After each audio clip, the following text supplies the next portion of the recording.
Las elecciones están cerca. Hipólito Yrigoyen, líder de la Unión Cívica Radical, tiene que tomar una decisión: convertirse en protagonista de la historia argentina o hacerse a un lado. De repente, afuera de la casa ubicada en la calle Brasil en Buenos Aires, se escuchan voces. Una muchedumbre lo llama por su nombre y exige que sea el candidato presidencial por la UCR. Por un instante, Yrigoyen continúa ajeno a la realidad. Su rostro se despeja de toda duda. Solo hay determinación.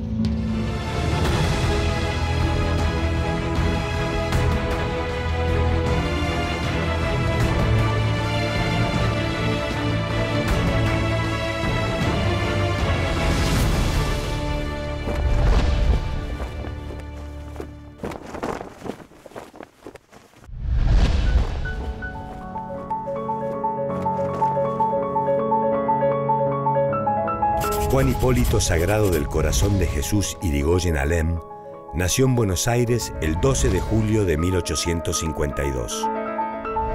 Su padre fue Martín Yrigoyen Dodagaray, de procedencia vasca, quien se empleaba como conductor de carretas. Su madre, Marcelina Alem, era hija de Leandro Antonio Alem, un miembro de la Mazorca que fue ejecutado luego de la caída de Rosas.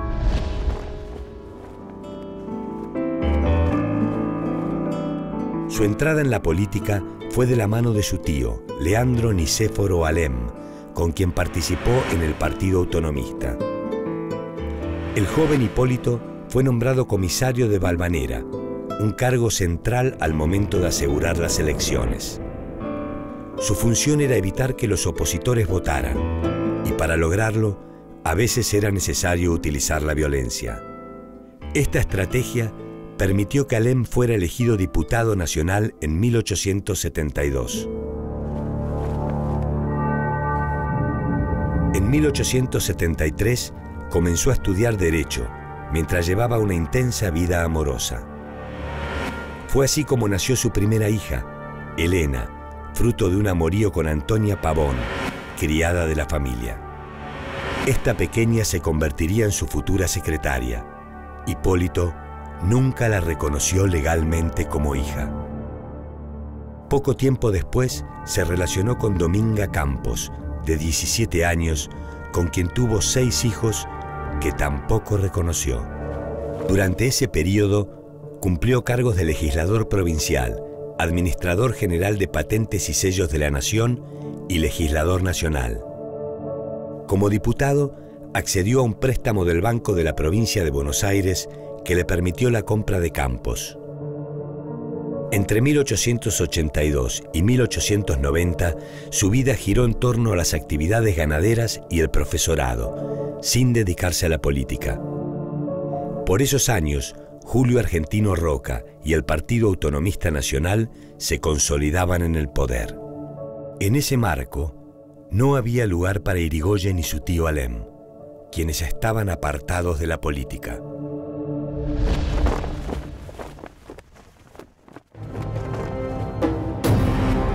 En 1890, el descontento hacia el presidente Miguel Juárez Celman levantó un grupo opositor conocido como Unión Cívica. En su fundación participaron Hipólito Yrigoyen, su tío Leandro Alem, Bartolomé Mitre y Lisandro de la Torre, entre otros. El 26 de julio de 1890 comenzó la revolución, que tuvo como escenario principal el Parque de Artillería de Buenos Aires.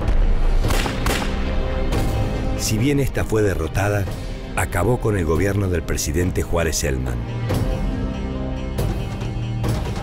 Luego de la revolución, la Unión Cívica se preparó para las elecciones presidenciales.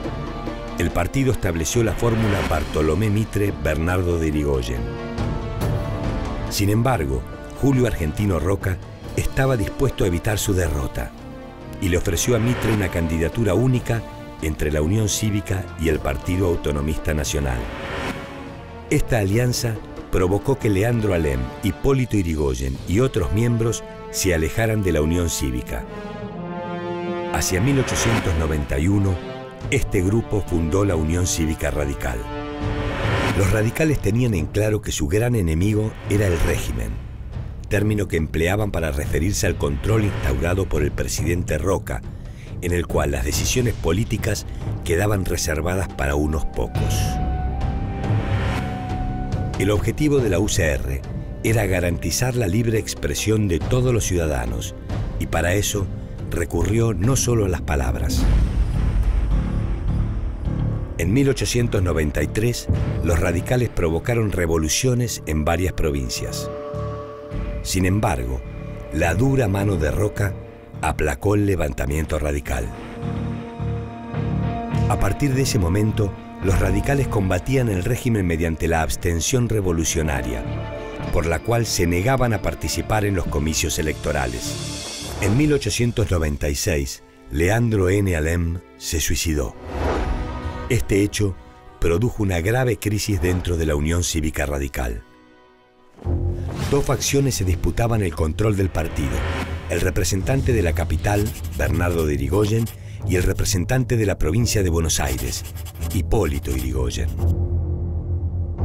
Finalmente, esta puja interna provocó la división de la Unión Cívica Radical en 1898. Bernardo de Irigoyen impulsó una alianza con la UCN de Mitre. Como respuesta, Hipólito Yrigoyen disolvió la UCR bonaerense. Esta acción lo llevó a ser expulsado, junto con sus seguidores, de la Unión Cívica Radical. Se cerraba una etapa de este partido político, el cual fue mezclándose con otros como la Liga del Sur en Santa Fe o los Partidos Unidos en la provincia de Buenos Aires. Entre 1898 y 1903, Yrigoyen se retiró de la política y se dedicó a aumentar su fortuna mediante la administración de sus campos. Pero en 1903 decidió refundar el partido, que ahora lo tendría como su principal dirigente.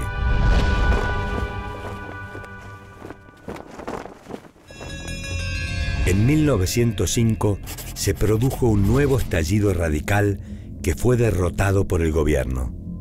Sin embargo, Yrigoyen comenzó a impulsar una nueva política dentro del radicalismo basada en la organización de un partido de alcance nacional que con su abstención en las elecciones denunciara la ilegitimidad del sistema político.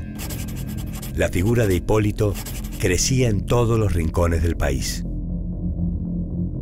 Aunque cada vez se mostraba menos en público y sus discursos disminuían en cantidad, los pocos actos en los que participó se volvieron masivos. Para muchos, era el hombre indicado para renovar la política argentina. En 1910 llegó a la presidencia Roque Sáenz Peña, un conservador decidido a reformar el sistema político para dar respuestas a los planteos de los radicales y socialistas acerca de su legitimidad. Poco antes de asumir, Sáenz Peña le ofreció a Yrigoyen elegir sus ministros. Como respuesta, el jefe radical solo pidió que abriera las urnas al pueblo. 2 años después, la gestión de Sáenz Peña generó un conjunto de leyes que establecieron un gran avance. El voto secreto, obligatorio y universal para todos los hombres mayores de edad. La Unión Cívica Radical participó de las elecciones de diputados y gobernadores en varios distritos del país y triunfó en algunos de ellos. Para 1916, la carrera política de Hipólito Yrigoyen hacia la presidencia cobró un fuerte impulso. La Convención Nacional de la UCR determinó que Hipólito Yrigoyen sería su candidato, pero él no aceptó. De inmediato, una multitud se instaló frente a la casa de Hipólito para pedirle que aceptara. Luego cedió y expresó: «Hagan de mí lo que quieran».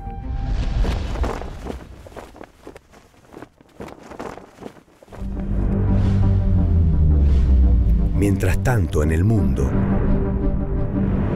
la Primera Guerra Mundial enfrentaba a las potencias centrales contra los aliados, quienes se disputaban el control de la provisión de materias primas y de mercados para sus industrias. En este enfrentamiento bélico se utilizaban los últimos adelantos tecnológicos: tanques, aviones, gas mostaza y minas terrestres, entre otros. Aunque la Argentina se mantuvo neutral, la guerra produjo diversos efectos. En primer lugar, una drástica reducción de las importaciones, ya que las naciones europeas volcaron su industria al sostenimiento de la guerra.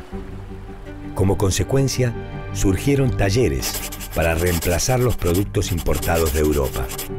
En segundo lugar, se intensificó la relación comercial con los Estados Unidos, nación que no participó de la guerra hasta 1917.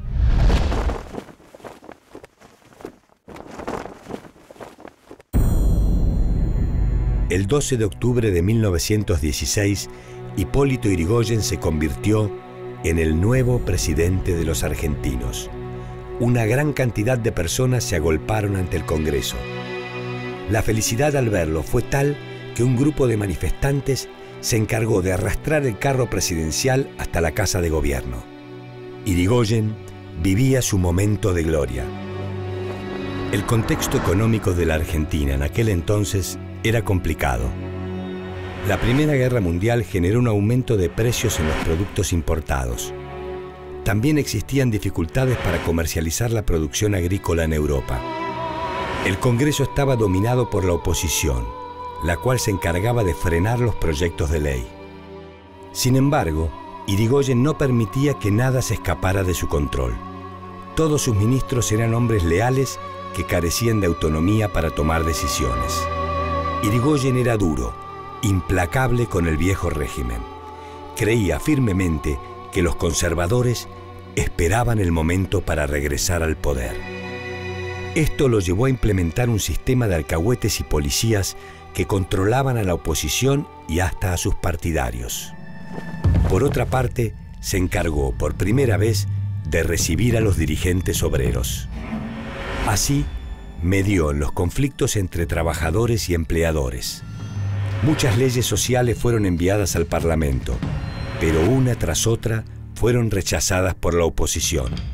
Algunas, en cambio, lograron pasar la dura barrera y alcanzar la aprobación, como la que reglamentó el trabajo a domicilio y las jubilaciones de ferroviarios, empleados del Estado y bancarios. Muy pronto, Yrigoyen tuvo que enfrentar otro desafío. En Córdoba se desató la denominada reforma universitaria. Los estudiantes reclamaban modificar los estatutos universitarios para recortar el poder absoluto que detentaban los profesores, casi todos pertenecientes a la clase alta. Finalmente, las reformas fueron aprobadas gracias a la intervención federal de la universidad. Para el presidente, la lucha estudiantil era una prolongación de su propia lucha contra el conservadurismo. Hacia el fin de la Primera Guerra Mundial, la política gubernamental con respecto al movimiento obrero sufrió un cambio. La revolución que estalló en Rusia en 1917 generó en los gobernantes de todo el mundo el temor de que los obreros de sus países imitaran a los obreros rusos. A partir de ese momento, el presidente no dudó en utilizar la fuerza del ejército para reprimir cualquier revuelta de los trabajadores, sobre todo si éstas eran encabezadas por dirigentes anarquistas. Se temía la llegada de los soviets al poder. Al terminar la guerra, se volvió a importar y muchas empresas argentinas debieron cerrar o reducir los salarios y la cantidad de trabajadores.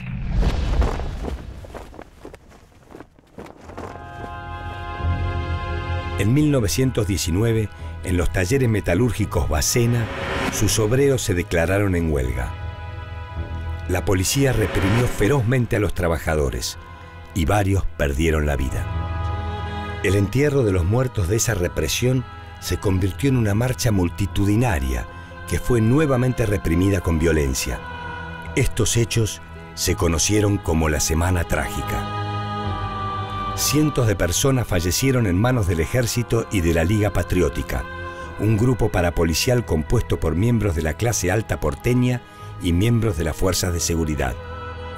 Paralelamente, se sucedieron intervenciones en las provincias gobernadas por miembros de la oposición bajo el argumento de ilegitimidad política. Yrigoyen utilizaba las mismas medidas de control político que los conservadores habían usado años atrás para construir su poder. La decisión de revertir algunos negociados de las administraciones anteriores provocaron gran malestar en el sector opositor.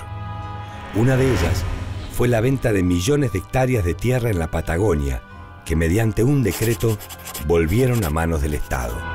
Cuando Irigoyen decidió reincorporar al ejército a aquellos que habían participado en las revoluciones radicales, muchos militares se opusieron. El presidente desoyó el reclamo. Ignoraba que esos grupos militares le provocarían, años más tarde, un daño irreparable.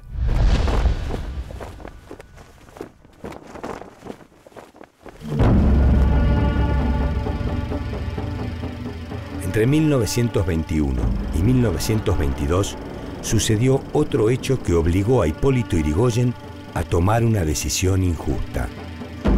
En la Patagonia, los trabajadores de la lana decretaron una huelga. El gobierno envió a un mediador y se logró un acuerdo.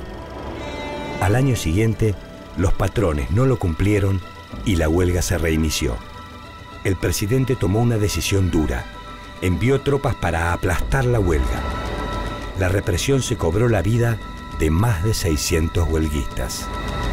Nuevamente, la imagen de Yrigoyen se manchaba con la sangre de los trabajadores.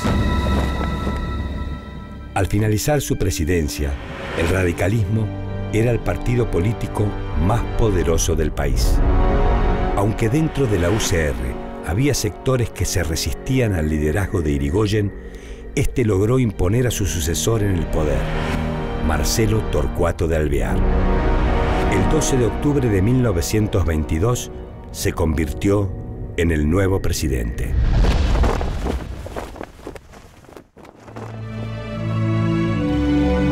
La llegada a la presidencia de Alvear fue la excusa ideal para que el sector radical anti-yrigoyenista intentara tomar el control del partido. Aunque el nuevo presidente era leal a Yrigoyen, su estilo de gobierno era mucho más aristocrático que popular.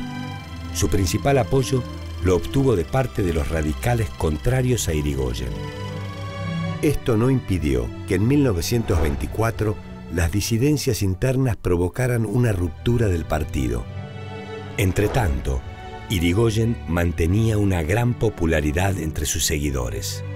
Las elecciones presidenciales de 1928 se aproximaban e Hipólito se preparó para presentar su nueva candidatura. Sin oposición interna en la UCR, tenía gran parte del camino allanado.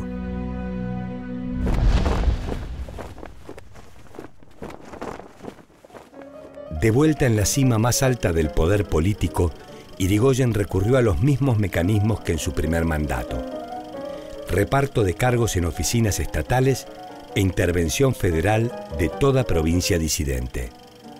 Parecía que todo marchaba bien, pero sucedió algo inesperado. En 1929, Estados Unidos sucumbió ante una grave crisis económica. Esta situación repercutió a lo largo del mundo y Argentina no fue la excepción. Yrigoyen se vio obligado a recortar los cargos públicos, a la par que el aumento de los precios hizo disminuir el apoyo popular hacia su gobierno. Las intervenciones federales se volvieron en su contra. En Mendoza y en San Juan fueron asesinados políticos de la oposición y todos señalaban al presidente Yrigoyen como responsable. Aquel antiguo líder sólido estaba desmoronándose. La prensa, en gran parte conservadora, aprovechó esta debilidad para publicar toda clase de casos de corrupción en los que se vieron involucrados miembros del gobierno. También se burlaban de su forma de vestir y de su lentitud.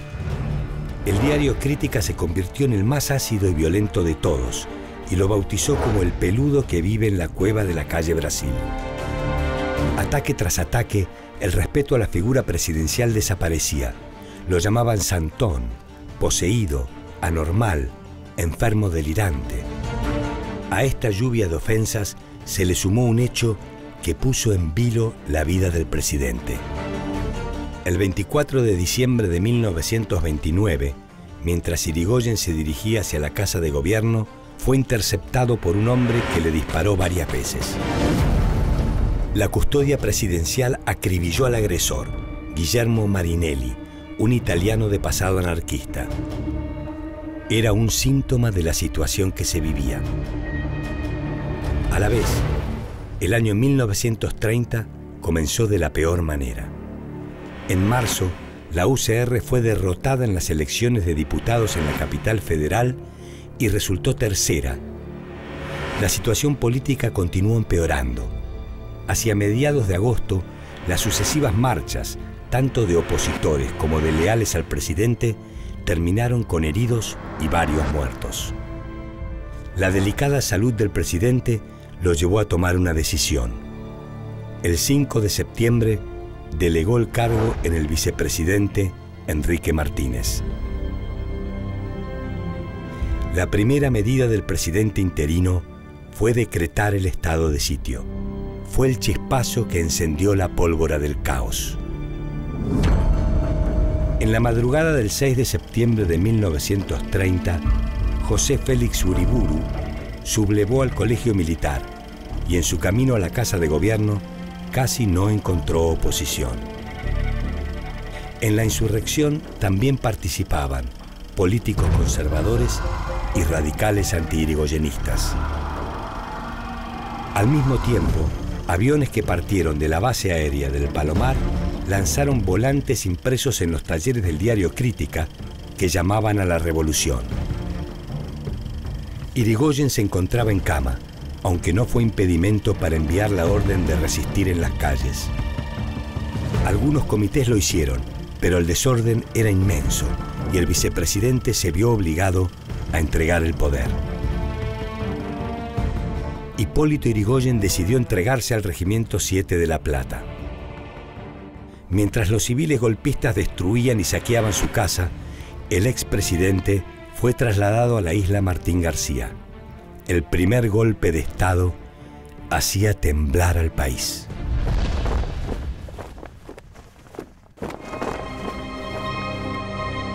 A fines de 1932, el dictador Uriburu, poco antes de dejar el poder, indultó a Hipólito Yrigoyen, pero este rechazó el indulto de quien consideraba un ocupante ilegal del poder. Su detención en Martín García, en un sitio húmedo y frío, empeoró su salud. Al desembarcar en Buenos Aires, fue recibido por una gran multitud.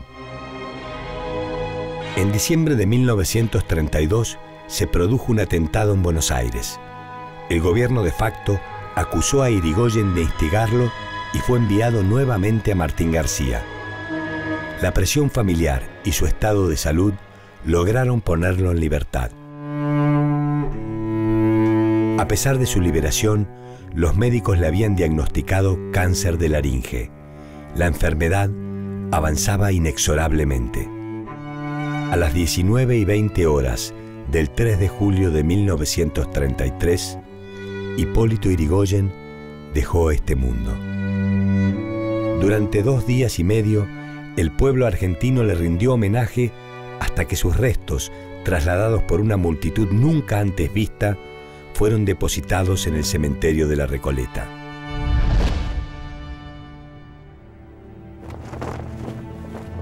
La forma de hacer política de Hipólito Yrigoyen lo convirtió en una de las figuras más discutidas del primer tercio del siglo XX.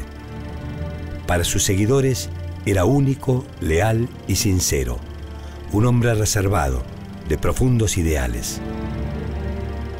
Para sus detractores, no era más que un ser vil y demagogo. El enigma alrededor de su vida, sumado a su estilo indirecto de relacionarse con las masas, hizo que algunos lo llamaran el hombre del misterio. En sus gestiones de gobierno se preocupó por el bienestar de los trabajadores, pero no dudó en reprimirlos cuando creyó que sus demandas ponían a su gobierno en peligro. Su nombre quedó en la historia como el primer mandatario constitucional que llegó al poder por elecciones limpias y por ser víctima del primer golpe de Estado. Así se definió: soy un mandatario supremo de la nación para cumplir las más justas y legítimas aspiraciones del pueblo argentino. Sé bien que he venido a cumplir un destino admirablemente conquistado: la reintegración de la nacionalidad sobre sus bases fundamentales.